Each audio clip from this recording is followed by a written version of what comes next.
Así que vamos a leer la palabra del Señor. Vamos a ir al libro de los Hechos, en el capítulo 15. Vamos a leer a partir del versículo 1. Vamos a ir saltando algunos versos porque estaremos viendo una panorámica de este capítulo y varios pasajes de las Escrituras. Así que leemos a partir del verso 1 del libro de los Hechos, capítulo 15. Capítulo 15, versículo 1, dice la palabra del Señor. Entonces, algunos que venían de Judea enseñaban a los hermanos: si no se circuncidan conforme al rito de Moisés, no pueden ser salvos. Como Pablo y Bernabé tuvieron una discusión y contienda no pequeña con ellos, se dispuso que subieran Pablo y Bernabé a Jerusalén y algunos otros de ellos a los apóstoles y a los ancianos para tratar esta cuestión. Ellos pues, habiendo sido encaminados por la iglesia, pasaron por Fenicia y Samaria contando la conversión de los gentiles, o sea, de los no judíos, y causaban gran gozo a todos los hermanos. Y llegados a Jerusalén, fueron recibidos por la iglesia y los apóstoles y los ancianos, y refirieron todas las cosas que Dios había hecho con ellos. Pero algunos de la secta de los fariseos que habían creído se levantaron diciendo: es necesario circuncidarlos y mandarles que guarden la ley de Moisés. Y se reunieron los apóstoles y los ancianos para conocer de este asunto, y después de mucha discusión, Pedro se levantó y les dijo: varones hermanos, ustedes saben, como ya hace algún tiempo, que Dios escogió que los gentiles oyeran por mi boca la palabra del evangelio y creyeran. Y Dios, que conoce los corazones, les dio testimonio dándoles el Espíritu Santo, lo mismo que a nosotros. Y ninguna diferencia hizo entre nosotros y ellos, purificando por la fe sus corazones. Ahora pues, ¿por qué tientan a Dios, poniendo sobre la cabeza de los discípulos un yugo que ni nuestros padres ni nosotros hemos podido llevar? Antes creemos que por la gracia del Señor Jesús seremos salvos de igual modo que ellos. Quiero que vayamos al versículo 23, que dice acerca de una carta que ellos enviaron, versículo 22. Entonces pareció bien a los apóstoles y a los ancianos con toda la iglesia elegir de entre ellos varones y enviarlos a Antioquía con Pablo y Bernabé, a Judas, que tenía por sobrenombre Barsabás, y a Silas, varones principales entre los hermanos, y escribir por conducto de ellos lo siguiente: los apóstoles y los ancianos y los hermanos, a los hermanos de entre los gentiles que están en Antioquía, en Siria y en Cilicia, saludos, por cuanto hemos oído que algunos han salido de nosotros, a los cuales no dimos orden, los han inquietado con palabras, perturbando sus almas, mandando que se circunciden y guarden la ley. Nos ha parecido bien, habiendo llegado a un acuerdo, elegir varones y enviarlos a ustedes con nuestros amados Bernabé y Pablo. Fíjense más adelante, versículo 30. Así pues, los que fueron enviados descendieron a Antioquía y reuniendo a la congregación entregaron la carta, habiendo leído la cual se regocijaron por la consolación. Y Judas y Silas, como ellos también eran profetas, consolaron y confirmaron a los hermanos con abundancia de palabras. Vamos a orar. Amante Padre Celestial, nosotros exaltamos tu nombre y te damos gracias por tu palabra en esta mañana y por el tiempo que hemos tenido ya contemplando el Evangelio de nuestro Señor Jesucristo a través de estos símbolos que tú nos has dejado. Cristo nos mandó que utilizáramos estos símbolos del pan y la copa en memoria de Él, recordando el sacrificio que Él tuvo que hacer para pagar por nuestros pecados. Solo la obra de Cristo nos da salvación. Y por eso estamos aquí, porque hemos sido rescatados por el Evangelio. Y por eso decimos que este servicio proclama el Evangelio como ningún otro, porque estamos reunidos los redimidos de Cristo, cantando a viva voz que Cristo nos ha salvado. Así que, recordando esa salvación, queremos hablar de tu palabra. Queremos que tu Espíritu Santo sea el que hable a nuestros corazones. Solo tu Espíritu puede provocar transformación. No la entonación de mis palabras, no las palabras que yo pueda decir, ni la estructura del sermón. Solo tu Espíritu Santo puede dar transformación. Que tu Espíritu nos hable, que cambie nuestras mentes y nuestros corazones a la imagen de Cristo cada vez más. Y si algún alma aquí no conoce a Jesús, que pueda venir a tus pies. En el nombre de Cristo. Amén. A mediados del 1820, en Dublín, Irlanda, un grupo de creyentes se reunió a hacer cultos informales. Ese grupo de creyentes más adelante se conoció como el Movimiento de los Hermanos. Y en República Dominicana ese movimiento tiene el nombre de los Templos Bíblicos. Y hay muchas cosas positivas que nosotros podemos decir de nuestro movimiento.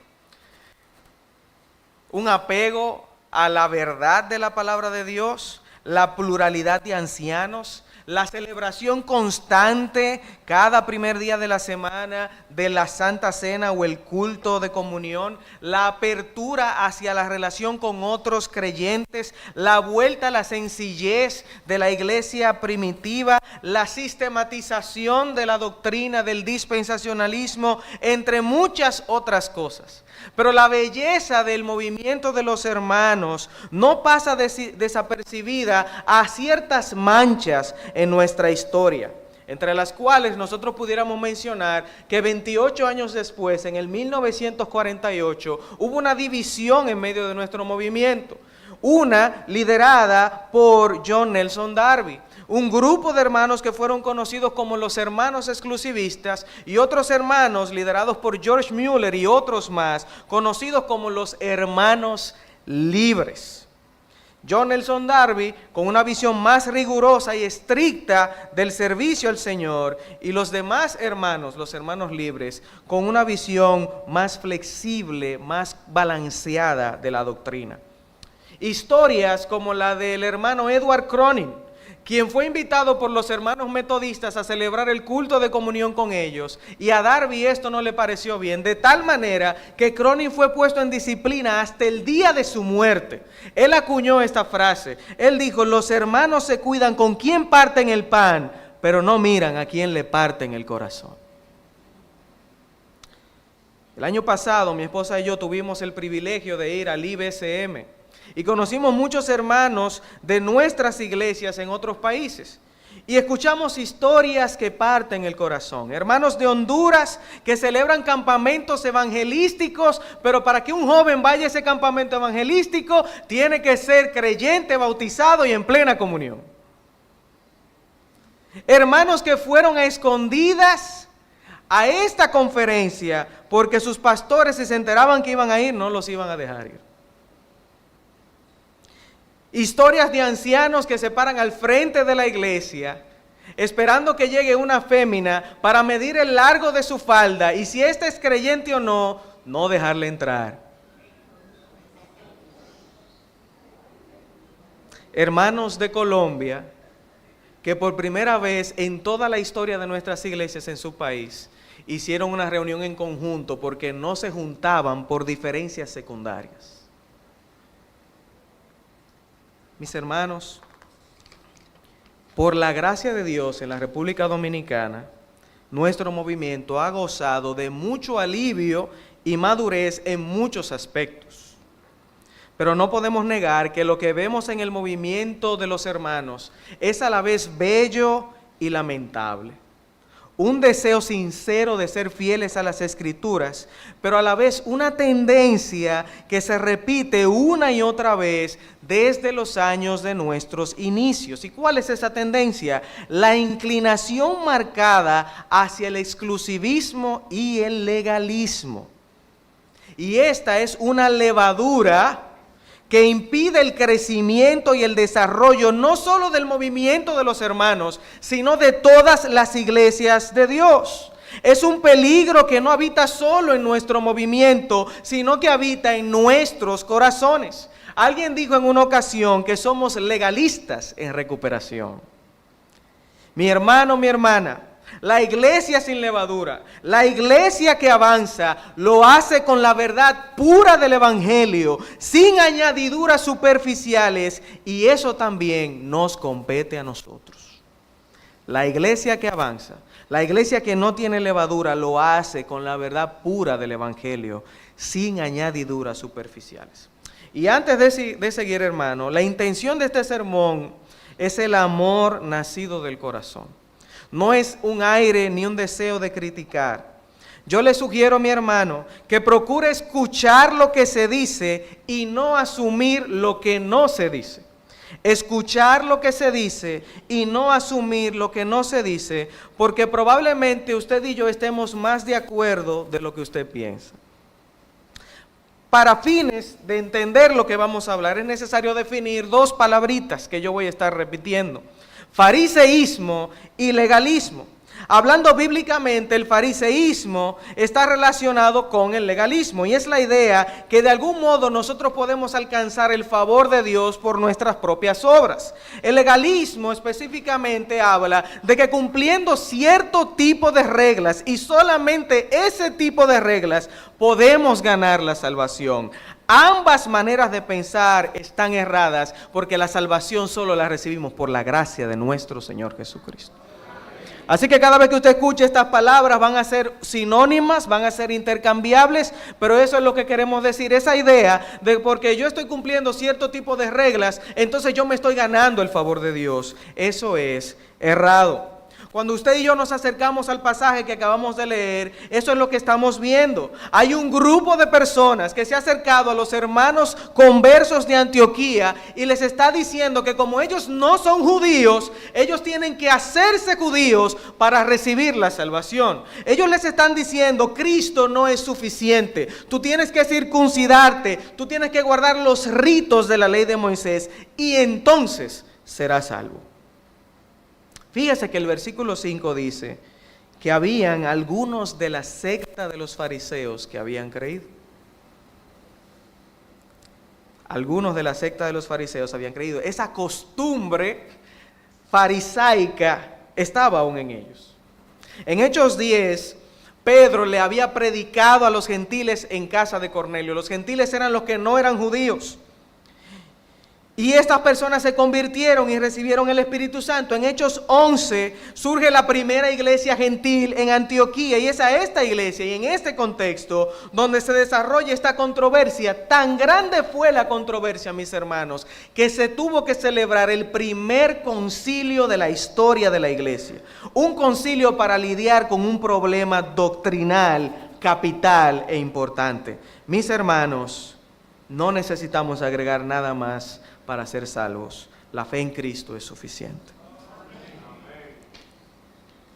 Estas personas querían que estos gentiles, estos no judíos, se volvieran judíos y cumplieran los ritos judíos para ser salvos. Pero eso no es lo que la Biblia enseña.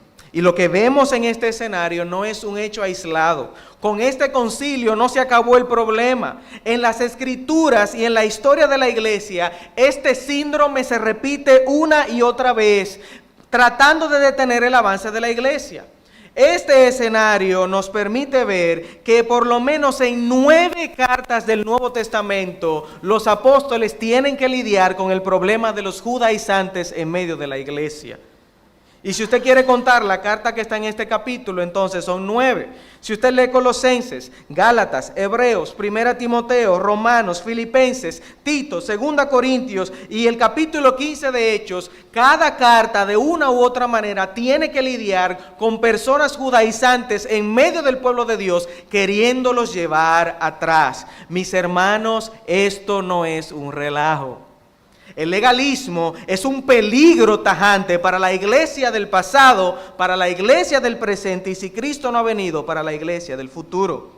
El legalismo es un obstáculo para el avance del puro evangelio de Dios. en la historia de la iglesia, esta tendencia de agregar cargas a los creyentes no es ajena ni siquiera a nosotros. El fariseísmo tiene sus seguidores dentro de las filas de las iglesias. Y como ya dijimos, recuerden que todos somos legalistas en recuperación. Siempre estamos expuestos a la tentación de agregar algo al evangelio. Quizá usted lo ha escuchado en la calle, a un inconverso cuando usted le predica y usted le dice que solo tiene que creer en Cristo, y ese inconverso le va a responder: sí, hay que creer, pero también hay que cumplir los mandamientos. Lo lamentable es que también dentro de las iglesias uno escucha personas pensar que tienen que cumplir los mandamientos para recibir la salvación. Mi querido hermano, mi querida hermana, Cristo ya lo hizo todo por ti. Tú no tienes que hacer nada más que creer en Él. Eso es lo único que necesitas para recibir salvación. Inmediatamente tú agregas algo a la fe, la estás distorsionando, estás cambiando el mensaje del evangelio. Con esto no estamos diciendo que usted puede venir a Cristo y vivir como un impío, porque eso no es lo que enseña el evangelio. El que verdaderamente cree es transformado por el Espíritu Santo para vivir para la gloria de Dios. Pero cuando yo digo y hago parte del mensaje que hay que cumplir mandamientos para ser salvo, lo estoy dañando, lo estoy distorsionando. Porque si hubiese algo que yo pudiera hacer para salvarme, entonces Cristo murió de más. Entonces Cristo habría muerto de más. Con esto queremos decir, mi hermano, que la única condición para ser salvo es creer en Cristo de todo corazón. Ahora bien, quienes promueven esta actitud entre los nuevos conversos en Antioquía, y como dice más adelante, inquietan con sus palabras y perturban los corazones. Mi hermano, una iglesia sin levadura entonces avanza con el evangelio y no a través de ritos. Y eso es lo que hemos estado diciendo. Avanzamos con el evangelio y no a través de ritos y prácticas, porque las prácticas pueden cambiar siempre y cuando no contradigan el evangelio que hemos creído. Cuando hacemos un cambio al evangelio, inquietamos con nuestras palabras y perturbamos las almas de los corazones que han creído.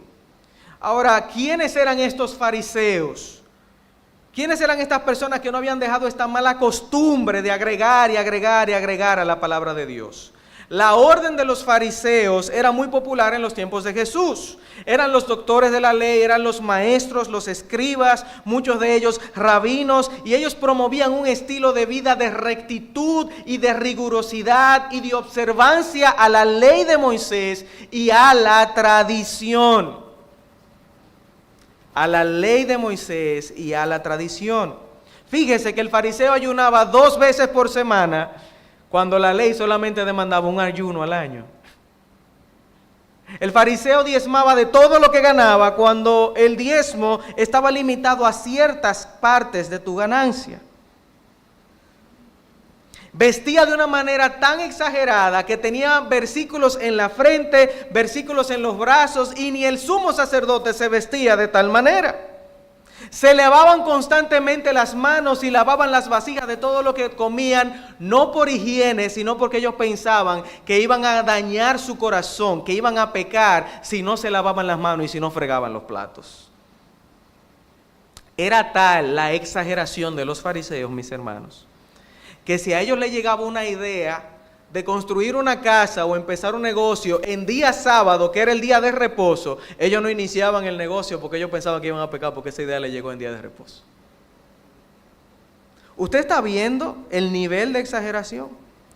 Tal costumbre es difícil de quitar. Imagínense que una persona así venga a Cristo y esté acostumbrado a esta constante atención a detalles que no son importantes. Con lo que hemos dicho, podemos resumir que el fariseísmo hace las siguientes cosas. En primer lugar, exagera los detalles e ignora los principios.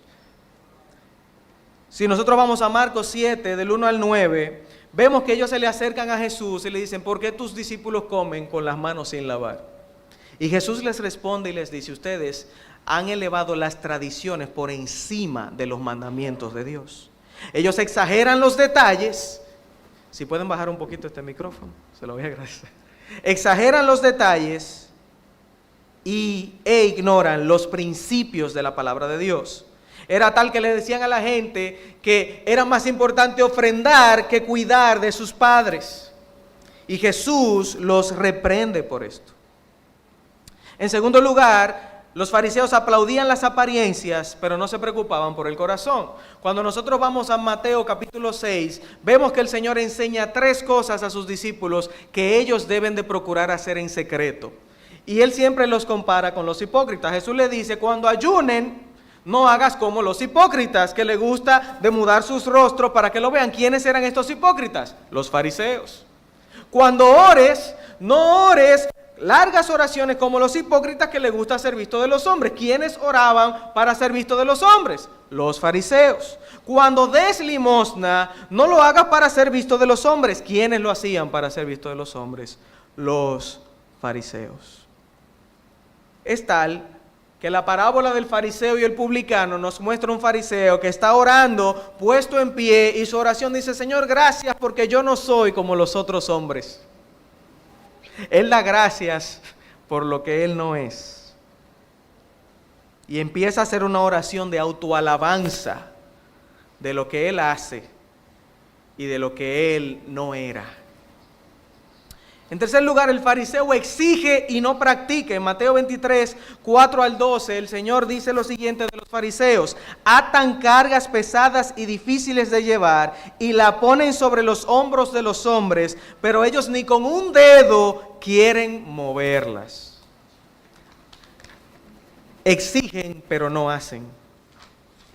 En cuarto lugar, un fariseo obstaculiza la entrada al reino de los cielos. ¿Por qué? Mateo 23:15 dice que ellos hacían prosélitos, seguidores de su secta, y los hacían 2 veces hijos del infierno, le dijo Jesús. En quinto lugar, distorsionan la imagen de Jesús. Y aquí es donde está el punto más peligroso y más importante. Cuando nosotros vamos al capítulo 5 de Mateo, nosotros vemos que Jesús sana al paralítico en Betesda, cerca del estanque de Betesda. Y los fariseos ven que Jesús sanó al paralítico en día sábado. Un paralítico que tenía muchos años enfermo. Y en vez de maravillarse por el milagro, ellos dicen, pero él lo hizo en sábado. O sea, no importa que esté sano, lo hizo en sábado. Eso es un problema que tenemos que atender porque él sanó a un hombre en sábado. ¿Y saben qué conclusión ellos llegan cuando Jesús le dice que él es que su padre trabaja y por eso él trabaja? Ellos dicen, bueno, pues a ti hay que matarte porque tú te estás haciendo Dios. Es más, en ese mismo pasaje, el versículo 39 del capítulo 5, hay un pasaje que muchos de nosotros conocemos como si fuera un mandamiento, pero no es un mandamiento, es una reprensión de Jesús a los fariseos, donde dice, escudriñad las escrituras. ¿Ustedes han escuchado ese pasaje? La traducción correcta es, ustedes escudriñan, ustedes leen la palabra, pensando que en ella tiene la vida eterna y ellas son las que dan testimonio de mí. El fariseísmo distorsiona la imagen de Jesús porque no ve a Jesús como el Hijo de Dios que puede dar salvación. Y mis hermanos, este es nuestro segundo punto. El primer punto es que una iglesia sin levadura avanza con el evangelio, no con ritos. En segundo lugar, una iglesia sin levadura mira el panorama completo. En medio de esta reunión, en medio de esta discusión, Pedro se pone de pie. Pedro se pone de pie y él les dice a su audiencia, ustedes saben que el Señor me llamó a predicar el evangelio a los gentiles. Y lo que nosotros vimos cuando ellos se convirtieron fue lo mismo que pasó cuando nosotros nos convertimos. Ellos recibieron el Espíritu Santo, Dios no hizo diferencia entre ellos y nosotros. Y fíjese cómo concluye, versículo 10, ahora pues, ¿por qué ustedes tientan a Dios poniendo sobre el cuello, sobre la cabeza de los discípulos, un yugo que ni nuestros padres ni nosotros hemos podido llevar? Antes creemos que por la gracia del Señor Jesús seremos salvos de igual modo que ellos. Mis hermanos, Pedro vio el panorama completo. Él no se enfocó en detalles insignificantes. Él vio, Dios hizo su obra, lo salvó, ¿por qué yo tengo que agregarle algo más? Y muchas veces nosotros somos así, hermanos. Muchas veces nosotros no vemos el panorama completo. Somos como un guachimán que estaba trabajando en una fábrica y todos los días él veía salir un hombre en silla de ruedas con una caja sobre sus piernas. Y un día él se atrevió a preguntarle y le dice, ¿qué tú llevas en esa caja? El hombre de la silla de ruedas le dice, mira, abrió la caja, mira, yo llevo aserrín. Cada vez que las máquinas tiran el aserrín, yo lo recojo para hacer manualidades en mi casa. Pasaron los días y cada vez que él veía al hombre salir en la silla de ruedas con la caja, le preguntaba, ¿qué tú llevas en esa caja? Yo te dije que yo llevo aserrín. Abría la caja, mostraba el aserrín y se iba. Cada día él pasaba, ¿qué tú llevas en la caja? Como te dije ayer, llevo aserrín. Abría la caja y salía. Un día, el hombre de la silla de ruedas pasa y el guachimán le dice, abre la caja, ¿qué tú llevas ahí? Y él le dice, mira, ¿por qué tú siempre me preguntas eso? Si tú sabes que yo siempre llevo aserrín en la caja. Le dice el guachimán, es que yo sé que tú te estás robando algo. Dime qué tú te estás robando y yo te voy a dejar tranquilo. El hombre de la silla de ruedas se pone de pie y le dice, yo me estoy robando sillas de ruedas. Mis hermanos, a veces nos hace falta ver el panorama completo. Nos preocupamos tanto por la caja de aserrín y no nos damos cuenta que nos están robando la silla de ruedas. Pedro se dio cuenta de eso. Si nosotros permitimos que esta gente le pongan un yugo que nosotros no podíamos llevar, nos van a robar la silla de ruedas del Evangelio. Es interesante que él usa la palabra yugo. Y fíjese que tanto en la carta que se envía como en las palabras de Pedro, se usa la palabra poner una carga sobre ellos. En el mundo judío del primer siglo, se hablaba del yugo de la ley y del yugo del reino de los cielos.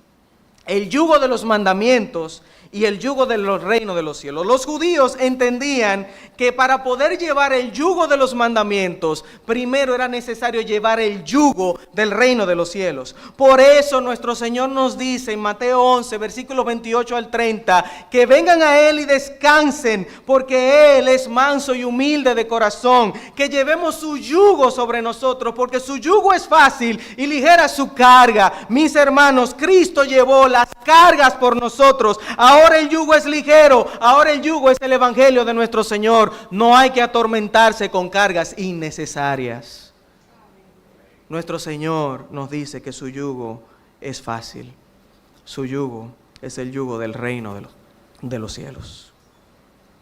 Mis hermanos, a veces la influencia de un espíritu farisaico impide que podamos ver la grandeza y la maravilla de la gracia que tenemos en Cristo Jesús. Nos pone cargas innecesarias que no nos permiten vivir el evangelio en libertad. Toma la forma de prácticas piadosas que en nada le van a sumar a nuestra salvación, hermano. Una práctica piadosa es una práctica religiosa que es buena, pero que si yo la cambio y digo que esa práctica buena es lo que yo necesito para ganarme el favor de Dios, para recibir algo de Dios, entonces yo estoy actuando como un fariseo. A veces usamos eso como una excusa para alimentar nuestro ego y no para dar gloria a Dios. Los fariseos no pudieron ver a Jesús como el Salvador porque estaban preocupados por sostener su sistema. Tanto así que ellos ignoraban los milagros de Jesús. Fíjense, ya nosotros dijimos que Jesús sanó al paralítico de Betesda y ellos se preocuparon porque era sábado.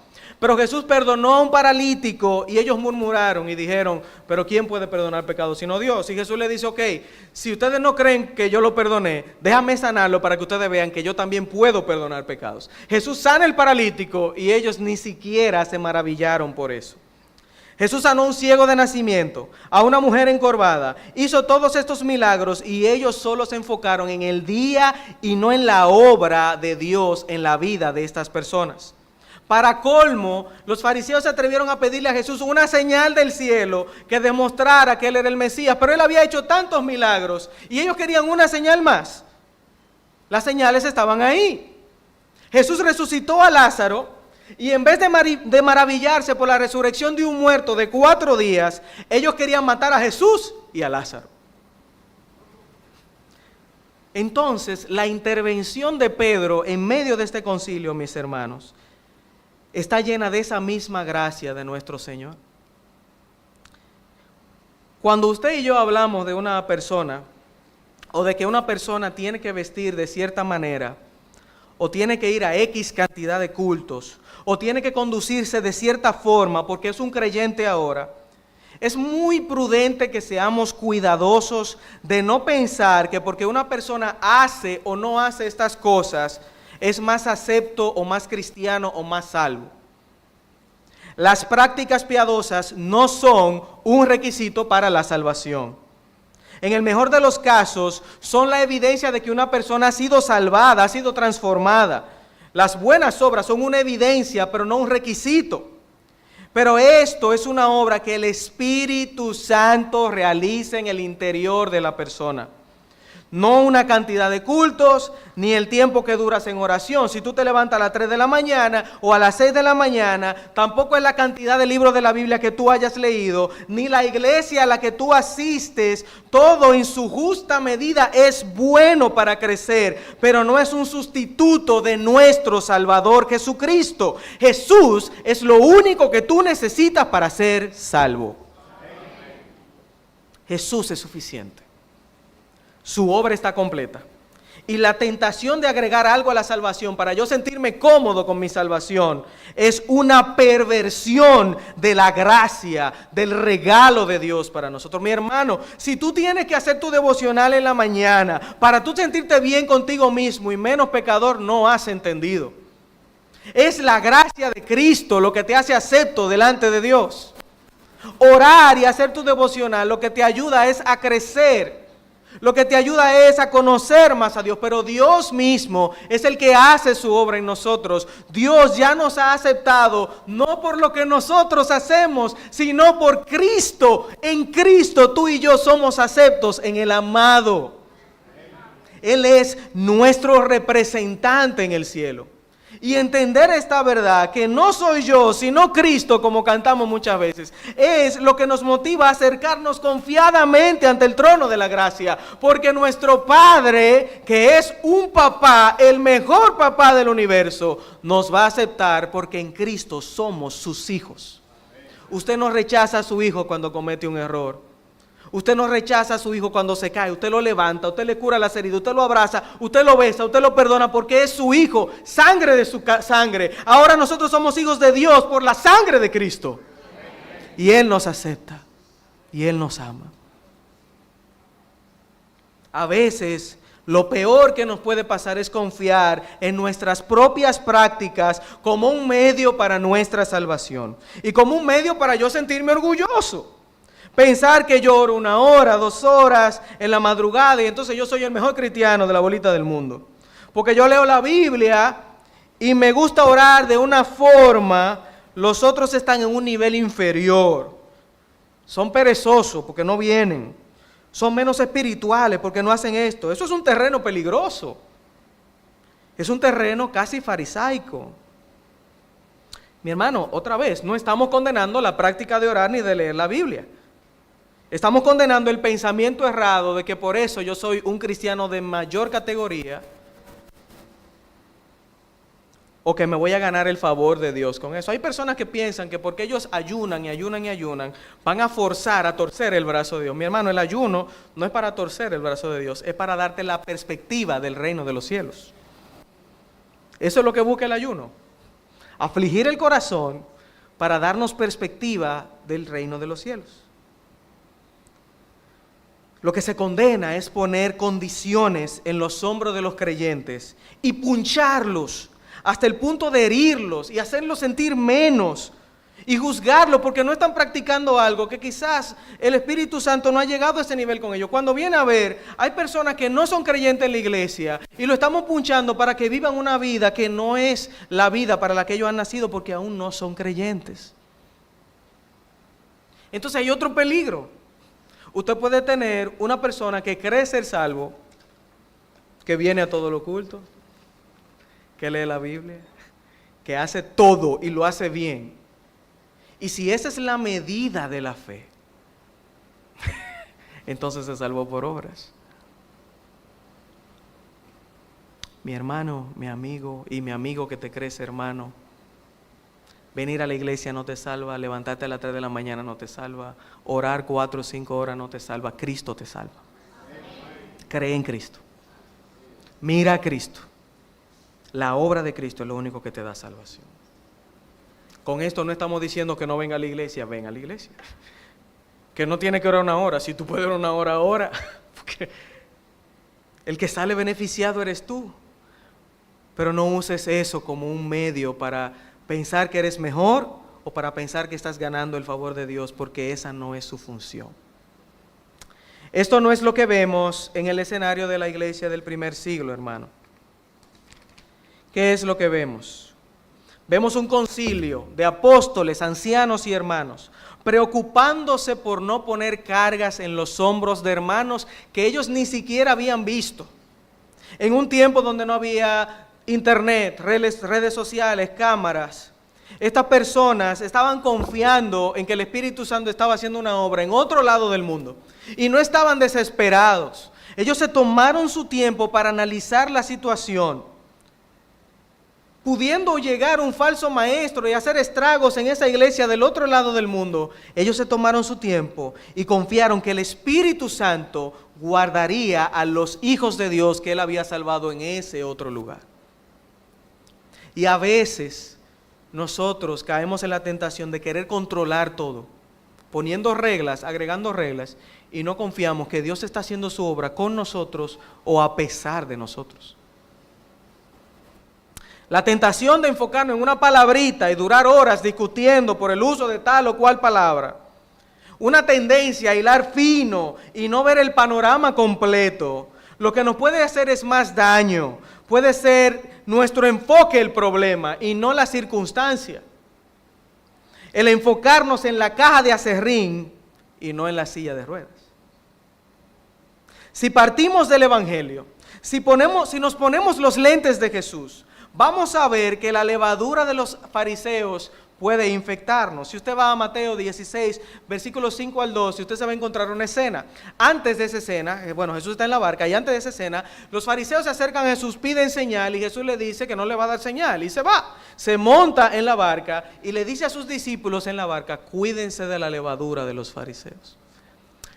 Varios capítulos antes, Jesús había multiplicado el pan 2 veces. Había alimentado 4,000 personas, 5,000 personas. Y en la barca Jesús le dice, cuídense de la levadura de los fariseos. La levadura es un ingrediente para hacer pan. Y los fariseos dicen, pero no trajimos pan.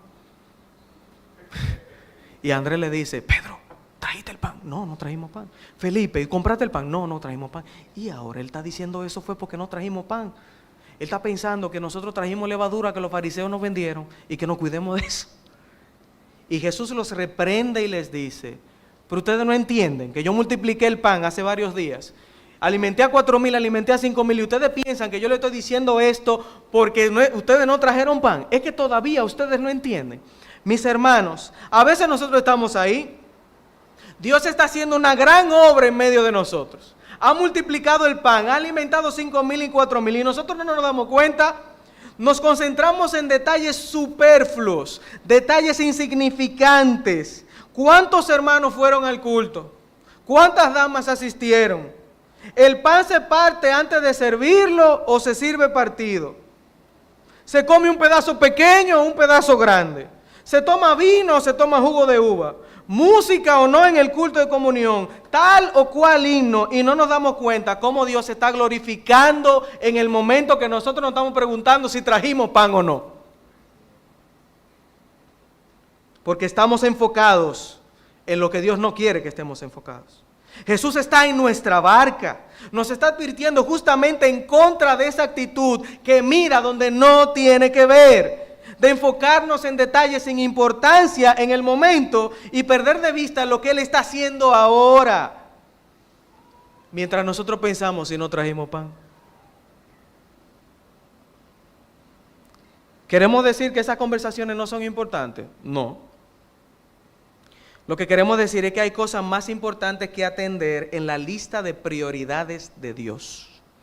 Cada cosa tiene su momento, cada cosa tiene su lugar. Y la iglesia tiene que tener un orden, cada iglesia tiene que tener un orden. Pero lo primero va primero. La iglesia del primer siglo lo entendió. Fíjense cómo avanza el pasaje, los pasajes en los que hicimos énfasis. En el versículo 3, Pablo y Bernabé le informan a los hermanos de otra región que los gentiles se convirtieron y esos hermanos se gozaron. al escuchar esa noticia. En el versículo 5, los de los fariseos dijeron, hay que circuncidarlo. No se gozaron. Dijeron, hay que circuncidarlo y hacer que guarden la ley. Lo cuentan otra vez, versículo 12. Versículos 23 al 32, dice el pasaje que les envían la carta y ellos se regocijaron y fueron consolados por Judas y por el acompañante Barsabás y Silas. Y en el versículo 32 también dice que fueron consolados. ¿Qué quiere decirnos esto, mis hermanos? Que el mensaje del Evangelio, cuando es transmitido correctamente, trae gozo y consuelo.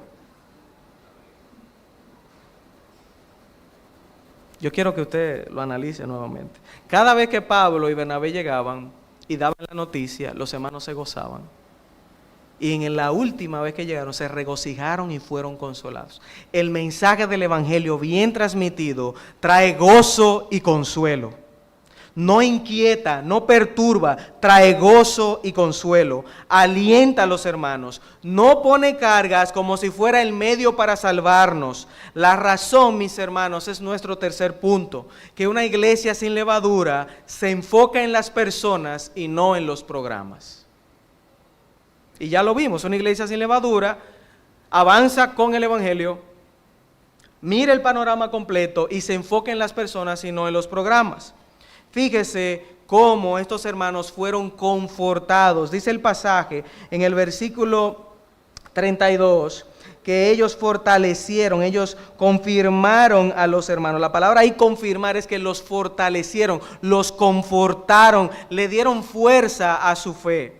Y muchas veces nosotros pensamos que tener mucha actividad, muchos cultos, realmente va a traer la transformación, cuando realmente muchas veces, muchos cultos lo que trae es problema.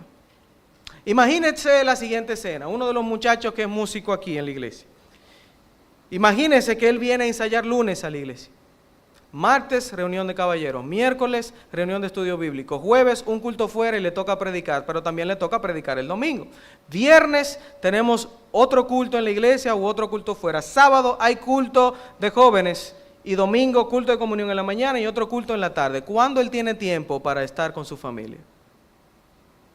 ¿Cuándo él tiene tiempo para instruir a sus hijos en el camino del Señor? ¿Cuándo él tiene tiempo para sacar a su esposa y deleitarse en su esposa como manda la palabra? ¿Cuándo él tiene tiempo para pasar tiempo con su Señor? Mucha actividad puede parecer muy espiritual, pero puede ser la ruina de ese matrimonio y de esa familia. ¿Usted sabe lo que pasa cuando un matrimonio cae? Los primeros que atacamos a ese hermano somos nosotros. Los primeros que dicen, pero él predicaba, pero él hacía eso. Miren, qué sinvergüenza. Y son pocos los que vamos a consolar y a confortar a ese hermano. Yo le puedo asegurar que de la cantidad de jóvenes que se para ahí, usted quizá conoce 2 o 3 nombres. Porque nos enfocamos en los programas y no en las personas. Pero si nosotros vamos al Evangelio y vemos el corazón de Jesús, nosotros vamos a ver que Él perdonó a la mujer adúltera que los fariseos y escribas querían apedrear. Jesús entró en la casa de un publicano como Zaqueo, un ladrón, un traidor de la patria, y comió en su casa, comió en la casa de Leví o Mateo, acompañado de toda clase de pecadores, y los fariseos criticaron a Jesús. Jesús sanó a un hombre con una mano seca en día de reposo, y los fariseos usaron a este hombre con la mano seca para condenar a Jesús. Jesús sanó otros enfermos en día de reposo, resucitó muertos, y los fariseos solo se preocuparon por sus sistemas. No vieron a Jesús como el Salvador. Estos hombres eran los que sabían de doctrina, eran los maestros de la ley, pero no entendían el espíritu de la ley, que es amar a Dios con todo el corazón y a tu prójimo como a ti mismo. Hermanos, a la gente no le importa lo que sabemos. Ellos no saben que la gente nos importa. Lo voy a repetir. A la gente no le importa lo que sabemos si ellos no saben que la gente nos importa. ¿Cuántos de nosotros permitiríamos que una persona que no conoce a Cristo entre por esas puertas, aunque su ropa sea escandalosa, sin juzgarla? La podemos dejar entrar, pero quizá la tentación primaria sería juzgar a esa persona. ¿Cuántos comeríamos en la casa de un famoso drogadicto de nuestro barrio? No solo porque es una oportunidad para evangelizarlo, sino porque realmente nos interesa ayudarlo. ¿Cuántos no dudaríamos de la conversión sincera de algún joven que reconozca tener problemas con la homosexualidad? Más allá, hermanos, ¿estaríamos dispuestos a darles tiempo a estas personas antes de decirle que cambien su manera de vestir, su manera de hablar? ¿Dejaríamos que el Espíritu Santo haga su obra de transformación en su vida sin imponerles nuestras costumbres, sino enseñarles con fe la palabra de Dios, que es la que tiene el poder de transformar? Si una joven de esta iglesia usa ropa muy corta, mi querida hermana, ¿te motiva ir a decirle a esa hermana que cambie su manera de vestir porque te preocupa su alma o porque te preocupa mantener el sistema? Fíjese que eso es algo bueno, pero si no te preocupa el corazón de esa joven, sino mantener el sistema, hay un problema. Hay un problema. Si un joven no asiste al culto de oración, mi querido hermano, antes de juzgarlo y quizás antes de asumir que porque él es joven y no asiste o que no lo hace porque él no quiere o porque es un haragán, tú llamas a ese joven. Tú te sabes su nombre. Tú sabes si él trabaja o si tiene más de un trabajo o si tiene clases en la universidad. Tú sabes si él está triste o si algún hermano lo hirió y él no quiere venir a la iglesia porque él se sintió herido. Es más, tú oras por ese joven no para que cuando él venga a la iglesia tú seas complacido, sino para que el Señor haga una obra especial en la vida de ese hombre y lo use para la gloria de Dios. ¿Lo haces? ¿Realmente te preocupan estas personas a las que solemos criticar o simplemente queremos mantener el status quo, el sistema que nos agrada mantener? Porque si nos preocupan las personas y no los programas, vamos a buscarlos, vamos a orar por ellos, vamos a visitarlos cuando no vengan a la iglesia, le vamos a tirar un mensaje, le vamos a preguntar, ¿por qué no viniste? No te vi. ¿Cómo tú te llamas? Yo tengo mucho tiempo que te veo en la iglesia. ¿Tú quieres ir a tomarte un café? ¿Y tú tienes papá? No, tu papá se murió cuando tú eras joven. Yo no sabía eso. Yo puedo orar por ti. Tú necesitas trabajo. Hermano, ¿cuántos hemos hecho eso al menos una vez en esta iglesia? Porque es muy lindo tener la iglesia llena, pero es tan horrible dejarnos solos cuando caemos en pecado, rechazarnos, criticarnos, cuando lo único que buscamos es agradar a Dios en lo secreto. Si no lo sabemos, es porque no lo hemos hecho. Para que todo ande bien en la iglesia de Dios, las cosas no tienen que ser como nosotros queremos, sino como Dios quiere. Pablo muestra esta flexibilidad como una virtud cristiana. Él dice en Romanos 14, 1 al 23, él habla de que el que no come, bueno, para Dios no come, y el que sí come, para Dios come, y si vivimos, para Dios vivimos, y si morimos, para Dios morimos. Hay libertad en el pueblo de Dios, para que a usted le guste orar 2 horas, y para que usted, que no puede, ore 10 minutos, hermano. Porque todos fuimos salvados por el mismo Cristo.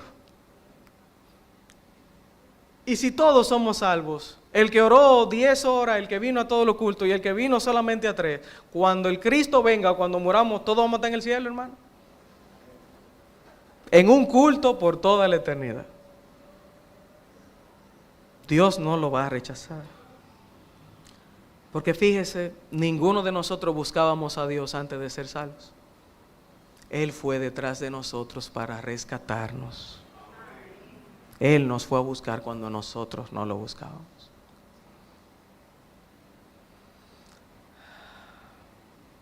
Lo que aprendemos, hermanos, es que el espíritu de la iglesia no es el espíritu de los fariseos. Es el espíritu de Cristo. Un espíritu donde hacemos las cosas por amor a los hermanos y no por amor a nuestro sistema. Podemos hacer todas las cosas con excelencia, Pero como dice Pablo en 1 Corintios 13, si no tenemos amor, no somos nada. Cuando los discípulos de Juan el Bautista se acercan a Jesús en Mateo 11, la respuesta de Jesús fue la siguiente. Jesús les dijo: id y haced saber a Juan las cosas que oís y veis. Los ciegos ven, los cojos andan, los leprosos son limpiados, los sordos oyen, los muertos son resucitados y a los pobres es anunciado el Evangelio. Y bienaventurado el que no haya tropiezo en mí. De cierta forma, Jesús está diciéndole a Juan, que conocía la palabra: mira, para que tú sepas que yo soy el Mesías, yo estoy cumpliendo la profecía de Isaías 61, que dice lo siguiente: el Espíritu del Señor está sobre mí, porque me ha ungido el Señor para traer buenas nuevas a los afligidos, me ha enviado para vendar a los quebrantados de corazón, para proclamar libertad a los cautivos y liberación a los prisioneros, para proclamar el año favorable del Señor y el día de venganza de nuestro Dios, para consolar a todos los que lloran, para conceder que a los que lloran en Sión se les dé diadema en vez de ceniza, aceite de alegría en vez de luto, manto de alabanza en vez de espíritu abatido, para que sean llamados robles de justicia, plantíos del Señor, para que Él sea glorificado. Ahora bien, hermanos, cuando el espíritu que abunda en la iglesia no es el espíritu de Jesús, sino el espíritu de los fariseos, este pasaje puede leerse de esta forma: el espíritu del fariseo está sobre mí, porque me ha ungido para afligir a los que recibieron buenas nuevas. Me ha enviado para quebrantar corazones y dejarlos sin vendas, a llevar a los libertos a cautividad y a aprisionar a los que fueron liberados por Cristo con cargas difíciles de llevar, a proclamar el año desagradable de la religión y el día de la venganza de nuestra opinión, a olvidarme de los que lloran en la congregación y darles cenizas en vez de corona, aceite de luto en vez de consuelo, un manto de abatimiento al que desea alabar libremente, para que sean llamados robles de doctrina, plantío de fariseos, para que nosotros seamos exaltados delante de los hombres. No diga amén, varón.